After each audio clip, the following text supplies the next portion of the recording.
यह बताऊंगा कि बाबा के बराहे मुद्रा इसका क्या प्रभाव है। बाबा ने हमेशा कहा है कि मैं अपने भक्तों का बहुत ख्याल रखता हूं, और हम लोगों ने हमेशा देखा है कि बाबा ने अपने भक्तों का बहुत ख्याल रखा है। कोई भी भक्त ऐसा नहीं कर सकता कि बाबा ने मेरा ख्याल नहीं किया। एक भद्र महिला महाराष्ट्र की थी, सरिता देवी उनका नाम था। ये इनको बहुत दिनों से मैं देखता था कि या आनंद पूर्णिमा का डीएमसी हो या 1 जनवरी का डीएमसी हो, वो अवश्य आती थी और आकर के मुझसे जरूर मिलती थी, कहती थी कि बाबा को थोड़ा बता दीजिए मैं आ गई हूँ। बाबा भी उनकी खोज खबर लेते रहते थे। बहुत दिनों तक यह कार्यक्रम चलता रहा। कभी ऐसा नहीं हुआ कि कोई धर्म महाचक्र में उन्नाव में और मैंने बहुत उनको समझाया कि आपको पंडाल में रहने में दिक्कत होती है तो आपकी व्यवस्था हम कहीं करवाते हैं। तो बोलते थे कि नहीं दादा, पंडाल में अच्छा लगता है कि सारे कार्यक्रम मैं देख पाती हूँ और यहाँ इतने इतने भक्तों से का दर्शन भी होता है। वो बहुत ही पहुंची हुई विदुषी भक्त थी। यह कार्यक्रम चलता रहा बहुत दिनों तक। अचानक थोड़ी बीमार पड़ गई, उम्र भी काफ़ी हो गई थी, थोड़ी बीमार पड़ गई। लेकिन धर्म महाचक्र का जब समय हुआ तो किसी तरह से भागती हुई जरूर आ गई। अब मुझसे खबर किया कि मैं आई हूँ लेकिन तबीयत हमारी ठीक नहीं चल रही। तो मैंने उनको रहने की कहीं व्यवस्था कर दी। बाबा ने मुझसे पूछा, करे सरिता देवी की तबीयत खराब है सुना। हम कहा हाँ बाबा तबीयत खराब है, तो तुमने कुछ व्यवस्था कर दी है क्या? तो हमने कहा हाँ बाबा।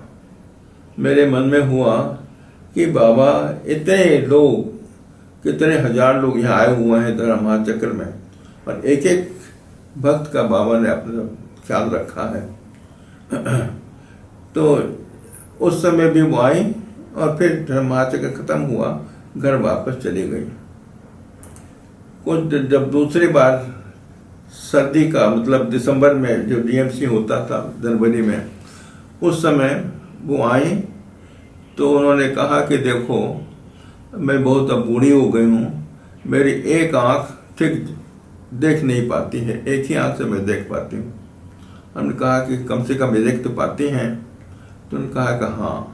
तो उनके लिए फिर हमने कुछ ऐसी अलग व्यवस्था कर दी और बाबा रोज सुबह सुबह मुझसे पूछते थे कि सरिता देवी का समाचार बताते रहना, और मुझसे कहते थे कि मेरे रसोई घर से थोड़ा कुछ सूखे मेवे ला देना, मैं प्रसाद बना करके सरिता देवी को भेज दूंगा। तो मैं ला के देता था। बाबा उसको हाथ जोड़ के नमस्कार करते थे, मुझसे कहते थे इस सरिता देवी को दे आना। मैं सुबह जरूर यह प्रसाद उनके पास पहुंच जाता था। यह कार्यक्रम समाप्त हो गया, डीएमसी धर्म महाचक्र खत्म हो गया, लोग अपने अपने घर वापस चले गए। इस प्रकार 2 बार उनकी आंखों में तकलीफ थी, लेकिन फिर भी वो आती रही। कुछ दिनों के बाद उनकी दोनों आंखें खराब हो गई। डॉक्टर ने कहा कि अब कोई रास्ता नहीं है, इनकी दोनों आंखें खराब हो गई।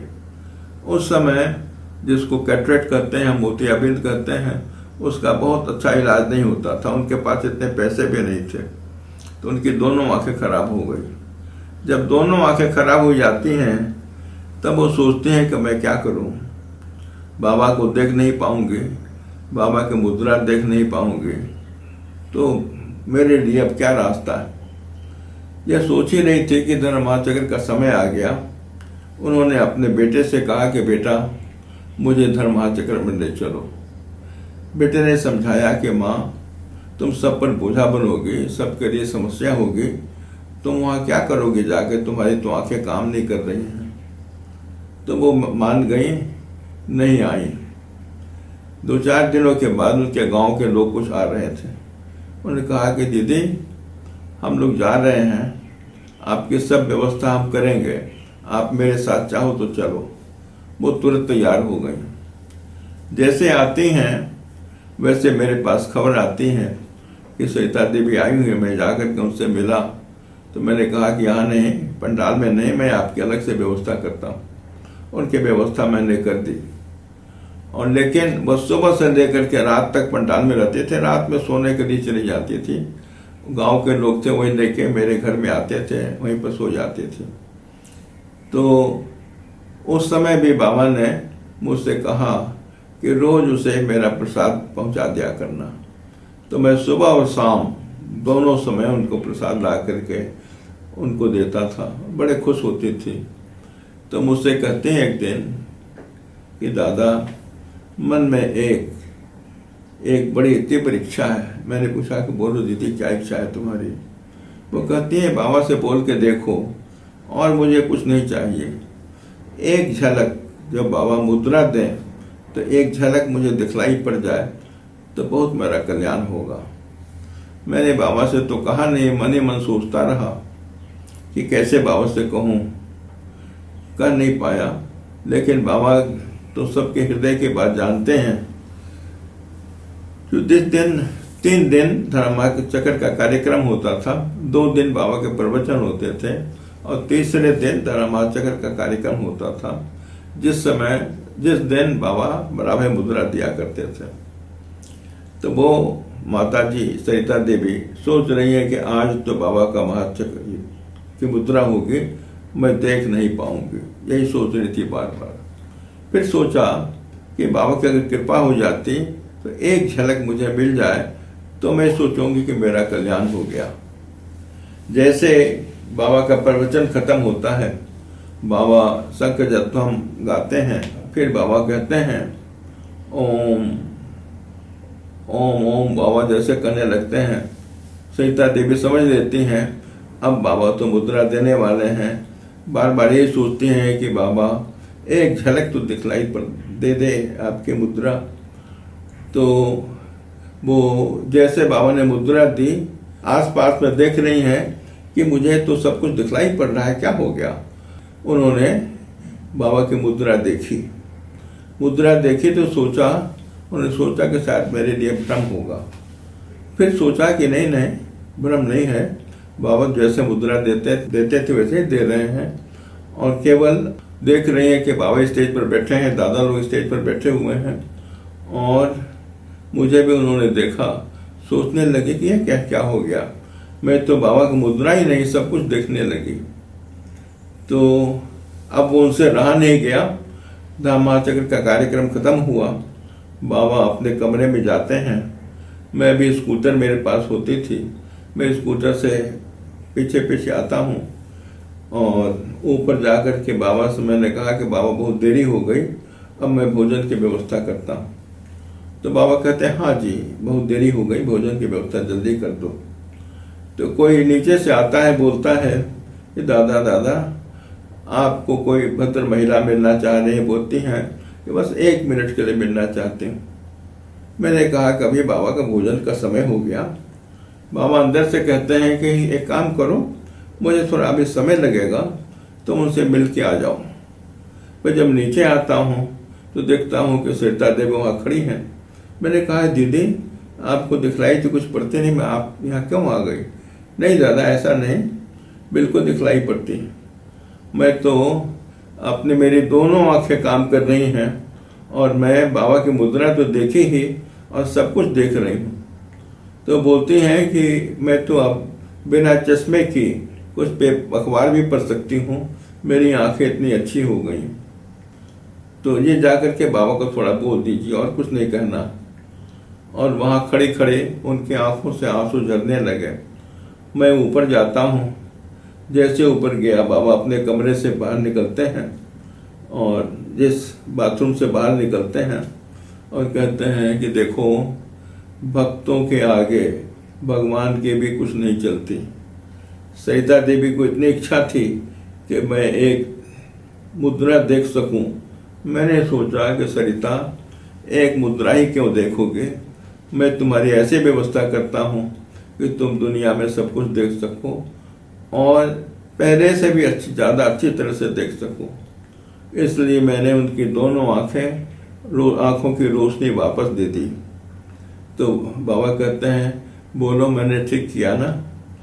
कौन कहेगा कि बाबा ठीक नहीं किया? उन्होंने कहा बाबा बहुत ही अच्छा हुआ, बहुत ही अच्छा हुआ।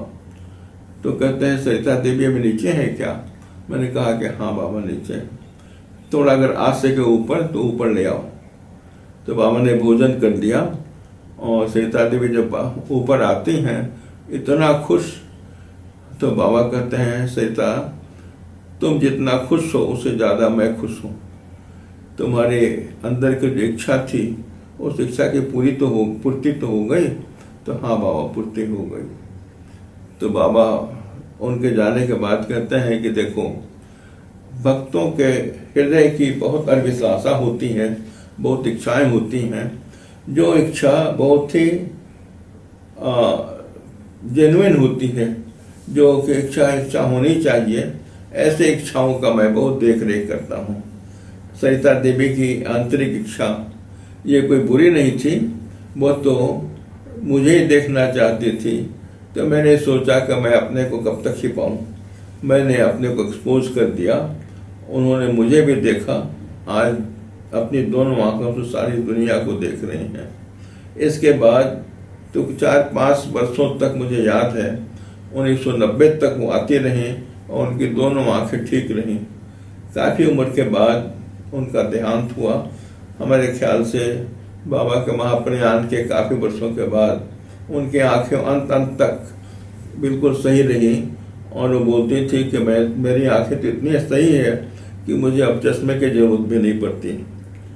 तो देखें हम आप कि भक्तों की जो आंतरिक इच्छा होती है उसके सामने परम पुरुष को भी थोड़ा झुकना पड़ता है। यही है भक्त और भगवान के बीच का संबंध।